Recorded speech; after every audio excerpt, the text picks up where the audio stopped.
10 డేస్కి ఒకసారి అంతంత చింతాకు గిన్నె నిండుగా వచ్చే చింతాకుని ఏం చేసుకుంటాం, ఎక్కువ అయిపోతుంది అనుకోవచ్చు కొందరు.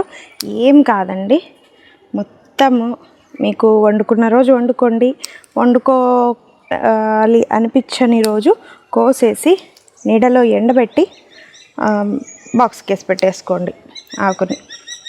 వాటిని పొళ్ళల్లోకి ఎప్పుడైనా చింతాకు లేనప్పుడు, కొయ్యలేనప్పుడు, ఎమర్జెన్సీకి కూరల్లోకి అన్నీ వాడుకోవచ్చు.